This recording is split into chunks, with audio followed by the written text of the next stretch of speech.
তোমরা already thumbnail আর title থেকে বুঝে গেছো। তো আমাদের কিন্তু ফোন মেমোরি বেশিরভাগ ফুল হয়ে থাকার কারণে আমাদের ফোন কিন্তু হ্যাং করে বাট স্লো কাজ করে। তো আমরা চলে যাব আমাদের ফোনের প্লে স্টোরে।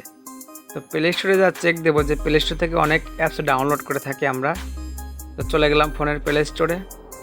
তো এখান থেকে কিন্তু অনেকেই অনেক প্রকারের অ্যাপস ডাউনলোড করে, ক্যাপকাট, কাইনমাস্টার, ইনশট। তো অ্যাপসগুলো যখন আমরা ডাউনলোড করি আমাদের ফোন মেমোরি তখন ইউজ করে।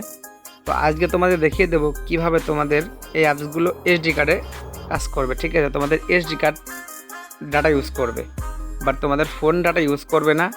বাট তোমাদের ফোনে কোনো প্রবলেমও হবে না, ফোন হ্যাংও করবে না, বাট স্লো কাজ করবে না। যাদের এর প্রবলেমটা হচ্ছে তারা ভিডিওটা সম্পূর্ণ দেখে নেবা। আর যারা নতুন দর্শক আছো, যদি নতুন ভিডিও দেখতেছো, তো তারা অলরেডি আমার চ্যানেলটা সাবস্ক্রাইব করে আমাদের সঙ্গে থাকবে এরকম নিত্য নতুন ভিডিও পেতে। তো চ্যানেলটা সাবস্ক্রাইব করে পাশের বেল নোটিফিকেশনটা অ্যালাউ করে দাও। তো আমরা চলে আসছি আমাদের ফোনের প্লে স্টোরে। দেখতেছি যে ভাই কোনটা অ্যাপস কত এমবির। ঠিক আছে, এগুলো দেখে নিবা, যে তারপরে দেখে নিয়ে চেক দিবা যে আসলেও তোমাদের এরকম প্রবলেম হয় কিনা। অ্যাপসটা ডাউনলোড করার পরে ফোনের ভিতরে যে অ্যাপসটার এমবিটা বেড়ে যায়।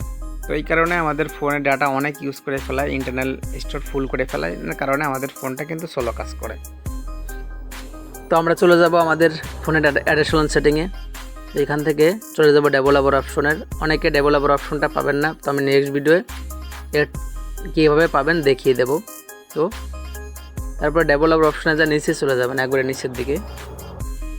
তো এখানে গিয়ে দেখেন লেখা আছে free allow apps external store. তো এটা অ্যালাউ করে দিলে পরে কি হবে, তো যখন তোমরা অ্যাপসগুলো আপডেট করবা তো তোমাদের এসডি কার্ডে সে অ্যাপসের সব ফাইলগুলো এসডি কার্ডে জমা হবে, তোমাদের ফোন স্টোরে জমা হবে না। আর তোমাদের ফোনের মেমোরিও ফুল হবে না, আর তোমাদের ফোন স্লো কাজ করবে না। আর একটা কাজ করতে পারো, ওই দেখো কর্নারের দিকে একটা গোল চিহ্ন, ওখান থেকে সেটিংয়ে ক্লিক করে দেবা। তারপর লেখা আছে নেটওয়ার্ক অটো আপডেট, এটা অফ করে দেবা, যাতে তোমাদের ফোনের অ্যাপসগুলি অটো আপডেট না নেয় আমরা যখন আপডেট দেবো তখন। তো এরকম ভিডিও পেতে আমাদের সঙ্গে থাকুন, আর ভিডিওটা ভালো লাগলে সবাই শেয়ার করে দেবে। তো বুঝতে না পারলে ভিডিওতে কমেন্ট করো।